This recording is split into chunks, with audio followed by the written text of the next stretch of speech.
नमस्कार मित्रों, भगवत चर्चा में एक बार फिर आप सबका स्वागत है। आज हम लोग भगवत गीता के चतुर्थ अध्याय के 14वें श्लोक पे चर्चा करेंगे। रोज की तरह आइए आज फिर पहले हम श्लोक को देखते हैं और फिर उस पर चर्चा करेंगे। श्लोक है, न माम कर्माणि लिम्प्यते न माम कर्माणि लिम्पति न मे कर्म फले स्पृहा इति माम यो अभिजानाति कर्म भिन्न सा बध्यते। न माम कर्माणि लिम्पति न माम कर्माणि लिम्पति, कर्म मुझे नहीं बांधते, न मे कर्म फले स्पृहा, ना ही कर्मों के प्रति मेरी कोई आसक्ति है। कौन कह रहा है? भगवान श्री कृष्ण कि हे अर्जुन, कर्मों के प्रति मेरी कोई आसक्ति नहीं है और ना ही ये कर्म मुझे बांधते हैं। इति माम यो अभिजानति, ऐसा जो भी जानता है, कर्म भिन्न सा बध्यते, वो भी कर्मों से मुक्त हो जाता है।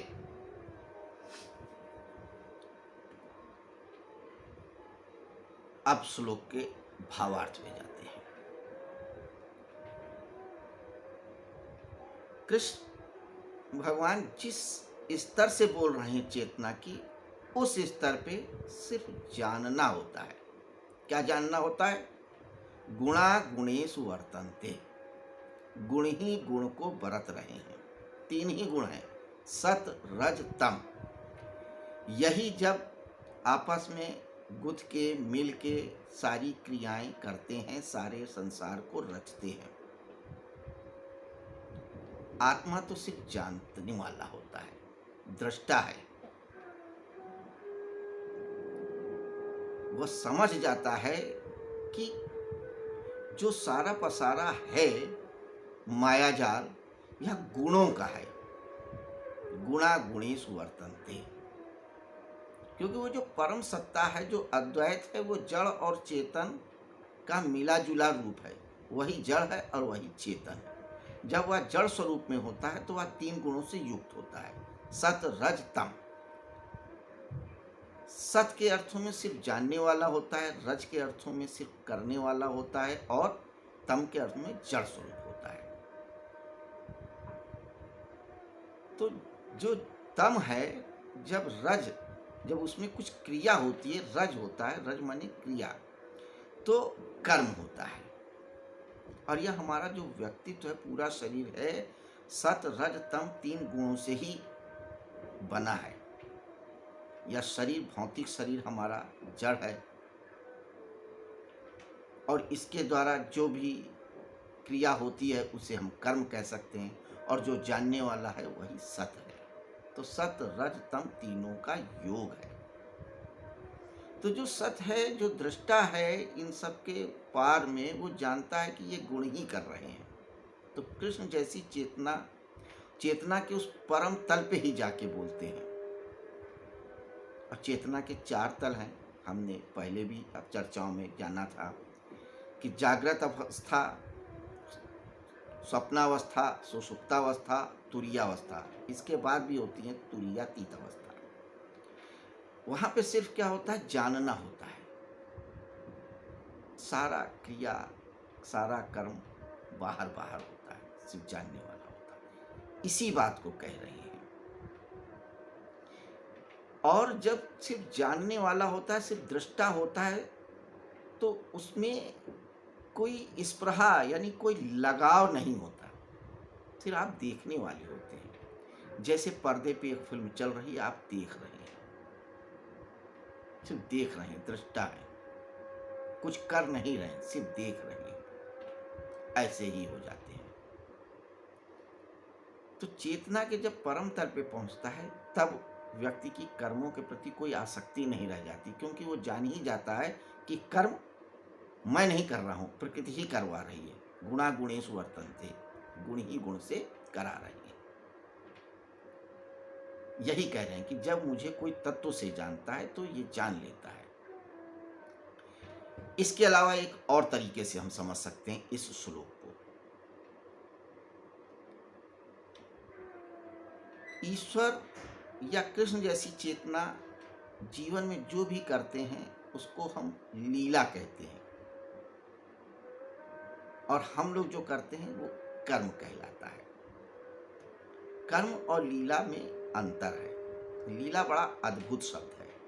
लीला का अर्थ होता है एक ऐसा खेल जिसमें हारने और जीतने की कोई आकांक्षा नहीं होती है, सिर्फ खेल रहे हैं, जस्ट प्लेइंग। जैसे एक बच्चे को आप देखें, वो सिर्फ खेल रहा है, माँ के साथ, पिता के साथ, बच्चों के साथ सिर्फ खेल रहा है, नाच रहा है, उछल रहा है, कूद रहा है, हंस रहा है, गुब्बारे को पकड़ रहा है।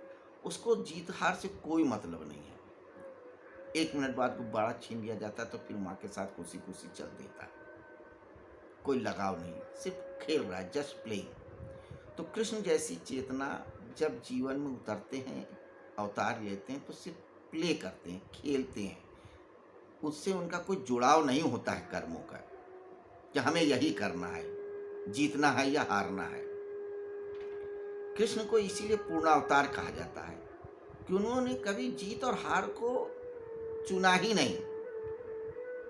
जीवन ने जो दिखाया, जो करना चाहा, बस करते चले गए। जीवन के अंतिम दिनों में उन्हें हार का मुंह देखना पड़ा। उनका एक नाम रणछोड़ दास भी है। उन्हें कोई दिक्कत नहीं थी। उन्होंने कहा था कि हम युद्ध में, महाभारत के युद्ध में शस्त्र नहीं उठाएंगे, लेकिन उठाना पड़ा। उन्हें कोई दिक्कत नहीं हुई। वो जो भी कर रहे हैं सिर्फ कर रहे हैं, लीला, खेल खेल रहे हैं। हम लोग खेल को भी गंभीरता से ले लेते हैं, जीत हार का, जीवन मरण का प्रश्न बना लेते हैं। यही जुड़ाव है, यही स्पृहा है, यही बंधन है। इसी बंधन को काटना है। तो यहां तत्व से जानने का अर्थ यही है कि हे अर्जुन, जब तू चेतना के उस परम तल पे जा करके अनुभव करेगा तो तुझे पता ही लग जाएगा कि गुण ही गुण को बरत रहे हैं। तू कुछ भी करने वाला नहीं है, तेरे हाथ में कुछ भी नहीं है करने के लिए। सिर्फ दृष्टा हो जा, सिर्फ जानने वाला हो जा। तब तू ये नहीं कह पाएगा कि मैं इसको कैसे मारूं, मैं कैसे युद्ध करूं। तू होता कौन है करने वाला? तो सिर्फ दृष्टा है। जो हो रहा है उसका साक्षी होना भर है। तो जीवन को खेल की तरीके से, लीला की तरह ले। इसीलिए हमारे यहाँ परंपरा चली कृष्ण लीला, राम लीला की, कि अगर राम रो रहे हैं, जानवरों से भी पूछ रहे हैं, हे खगनयनी तुमने देखी, हे खग श्रेणी तुमने देखी सीता मृगनयनी, कि तुमने सीता को देखा क्या? ये रोते हुए पूछ रहे हैं, लेकिन अंदर से जान रहे हैं कि हम लीला कर रहे हैं। जैसे एक व्यक्ति मंच के ऊपर कोई भी रोल करता है, उसे राम का दे दो तो भी प्रसन्न है, रावण का दे दो तो भी प्रसन्न है, क्योंकि वो जानता है कि न मैं राम हूँ, न रावण हूँ, मैं कुछ और हूँ। मंच के बाहर गया, मैं कुछ दूसरा हूँ। ऐसे ही खेल, लीला करो, खेल करो, सिर्फ दृष्टा बन जाओ। और जब तुम दृष्टा बन जाओगे तो तुम कर्ता भी नहीं रह जाओगे, और जब कर्ता भी नहीं रह जाओगे तो तुम संशय से, दुख से, विक्षोभ से परे हो जाओगे। बस यही करना है। हमें अपनी चेतना को जागृत रखना है, जागृत अवस्था में भी, स्वप्नावस्था में भी, तुरीयावस्था में भी, निद्रावस्था में भी। और जब हम इस अवस्था में पहुंच जाते हैं तो सिर्फ हम कर्म करते हैं और साक्षी रहते हैं। हमें कर्म तब बांधते नहीं है, तब सिर्फ क्रिया होती है। क्रिया और कर्म में यही अंतर है। क्रिया स्वतः होती रहती है, उससे हम बंधते नहीं है। हो रही है, आप सांस ले रहे हैं, आ रही है, जा रही है, आप बंधे नहीं है। कोई स्पृहा नहीं है कि हम सांस लेंगे ही लेंगे। चल रही है, चल रही, जरूरी है लेकिन चल रही है। आप सुबह टहलने जा रहे हैं, कोई दिक्कत नहीं है। जो भी आ रहा है देख रहे हैं, जो भी मिल रहा है दुआ सलाम कर रहे हैं, कोई हड़बड़ी नहीं है, कोई जल्दी नहीं है, कोई परेशानी नहीं है, कोई मिल गया तो ठीक, नहीं मिला तो ठीक, टहले घूमे चले आए, आनंदित हो गए। फिर आप उसी रास्ते में 2 घंटे बाद चलते हैं, ऑफिस जाना है, दुकान जाना है, आप हड़बड़ी में होते हैं, परेशानी में होते हैं, एक उद्देश्य है, आप उसके साथ जुड़े हैं, क्रिया वही है बाजार में या सड़क से गुजरने की, लेकिन तब उस क्रिया में एक उद्देश्य हो गया है, आप उससे बंध गए हैं। सुबह कोई उद्देश्य नहीं था, आप सिर्फ आनंदित हो रहे हैं, टहलने का आनंद ले रहे हैं,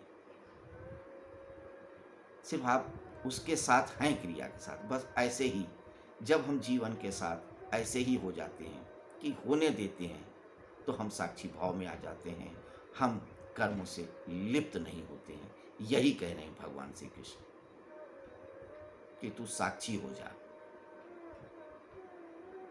अपने कर्मों के प्रति, और तू डिटैच हो जा, हो ही जाएगा पाप से, पुण्य से, विक्षोभ से, संशय से। तो मित्रों, ये रहा आज के 15वें श्लोक का 14वें श्लोक का अर्थ और भावार्थ। अब आगे 15वें श्लोक में क्या भगवान श्री कृष्ण कहते हैं, ये हम कल की चर्चा में देखेंगे। आज के लिए बस इतना ही। नमस्कार।